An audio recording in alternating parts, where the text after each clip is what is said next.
तराई हो र तराईमा धेरै कुराको पो चर्चा छ त। अहिले देशैभरि निर्वाचन र त्यसको परिणामको चर्चा चलिरहँदा हाम्रो तराईमा चाहिँ धेरै कुराको चर्चा छ। हेलो, नमस्ते, सन्चै हुनुहुन्छ? म आज तपाईलाई आँपका पुष्पहरूसँगै विभिन्न पुष्पहरू जुन अहिले मेरो घर वरपर तराईमा सजिएका छन्, अझैसम्म फुलिरहेका छन्। सयपत्रीले आफ्नो धर्म निभाउँदैछ भने गोदावरी चाहिँ अहिले चाम्राक चुम्रुक परेर एकदमै सुकिसकेको छ। यो मुनुगाको रुखमा यसपालि कति फल्ने हो थाहा नै छैन फल। अब प्रवेश गरौँ होली मनाउन। यो चाहिँ होलीका केही रमाइला पलहरू जुन तपाईँले ब्याकग्राउन्डमा सुनिरहनु भएको छ। हामी नाच्यौं गायौं, यो पागलपन चाहिँ तपाईँले अब 3 मिनटसम्म देख्न सक्नुहुन्छ। त्यसपछि म फेरि तपाईँसँग आउँछु है त।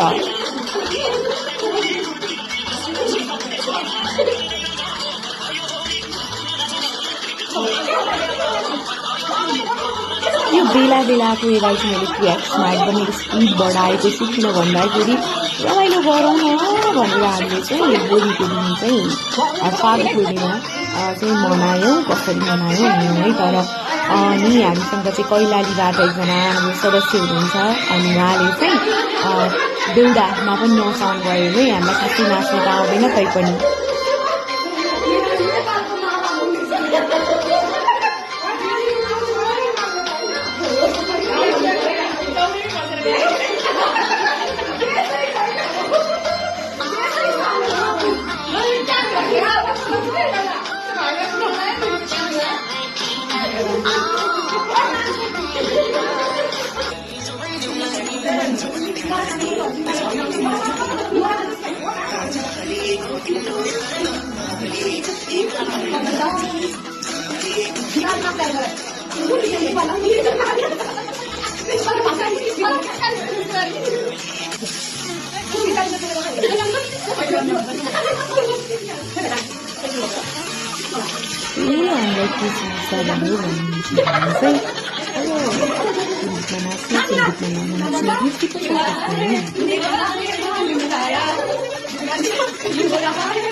अब यस्तो अत्रङ्गी कार्य गरिसकेपछि त थकाइ लागिहाल्छ। त्यसपछि यहाँ चाहिँ एकदमै मिठो परिकार बनेको थियो र त्यो हामीले खानलाई तयारी अवस्थामा भयौं। तपाईलाई आज हामीले चाहिँ एकदमै यो मोमेन्टलाई चाहिँ बाँच्ने कोसिस गरे हो, केटाकेटी भएर होस् अथवा एकदमै धेरै नै पागलपन देखाएर होस्।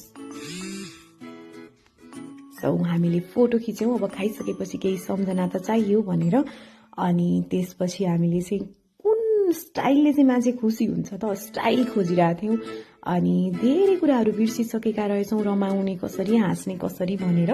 किन भन्दाखेरि जिम्मेवारी सँगसँगै मान्छेले सबै कुरा बिर्सिन्छ। घर आएको ड्याडी मस्तसँगले आलु हेरेर बसिरहनु भएको रहेछ। आलु बारीमा आलु हरिएछ, के कति रहेछ कति फल्ने रहेछ भने जस्तो लाग्यो होला ड्याडीलाई चाहिँ होइन। किनकि हरेक मान्छेलाई हरेक कुराको चिन्ता हुन्छ। ड्याडी बाटो जाँदाखेरि मैले यो टिपेपछि यसको यो फूलको रस चुसेँ। सानोमा धेरै चुस्थ्यौं अनि रस पनि आउँथ्यो तर अहिले आएन। त्यसपछि हामी फेरि एकैछिन यतातर्फ लाग्यौं, उहाँको घर र उहाँको इन्भाइट अनि हामीले पकौडा खायौं मिठो मिठो। त्यसपछि कलर लगायौं, फोटो खिच्यौं। त्यसपछि यो चाहिँ फेरि घरको होली फागु पूर्णिमालाई यसरी सेलिब्रेसन गर्यौं हामीले। एकदमै धेरै रमाइलो भयो। तपाईको पनि रमाइलो भयो होला। जीवनमा एकदमै धेरै रमाइलो गर्नुपर्ने रहेछ। म पर्फेक्ट बनाउँछु, राम्रो बनाउँछु, यस्तो गरेर बनाउँछु भन्दै जिन्दगी चाहिँ भताभुङ्ग हुने रहेछ। सो हामी जे छ त्यसलाई चाहिँ खुसी हुने कोसिस गरौँ, जसरी हुन्छ रमाउने कोसिस गरौँ। तनाव त जिन्दगीमा सधैँ छ। हेर्नुहोस्, साँचेको जिन्दगी होइन, बाँचेको जिन्दगी हो नि। त्यसैले फागु पूर्णिमा तपाईँले राम्रैसँग मनाउनु भयो होला र मनाउनु हुनेछ। जीवनमा धेरै पर्वहरू आउनेछन्, हरेक दिनलाई पर्व बनाउने कोसिस गरौं।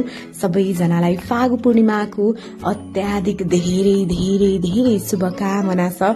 सबैजना रमाऊ। यसरी म लगाइदिन्छु है भन्दै थिएँ, एक्कासी मलाई त अनएक्सपेक्टेड तरिकाले मेरो अनुहारमा लगाइदिइसकेपछि मैले पनि लगाइदिएँ, रमाइलै भयो। सो तपाईहरूको पनि रमाइलै भयो होला। अनि चर्चा धेरै कुराको हुनेछ, तपाईको जीवनको, हाम्रो जीवनको र यो देशको पनि। धेरै धेरै सबैजनालाई फेरि पनि म थ्याङ्क यू सो मच भन्न चाहे अनि फागु पूर्णिमाको धेरै धेरै शुभकामना पनि दिन चाहे। अनि सँगसँगै फागुन 21 गते मिति नबिर्सिनुहोला। सबैजना मत खसाल्न आफ्नो मतदान स्थलमा आफूसँग भएको परिचय पत्र लिएर जानुहोला। सबैजनालाई शुभकामना।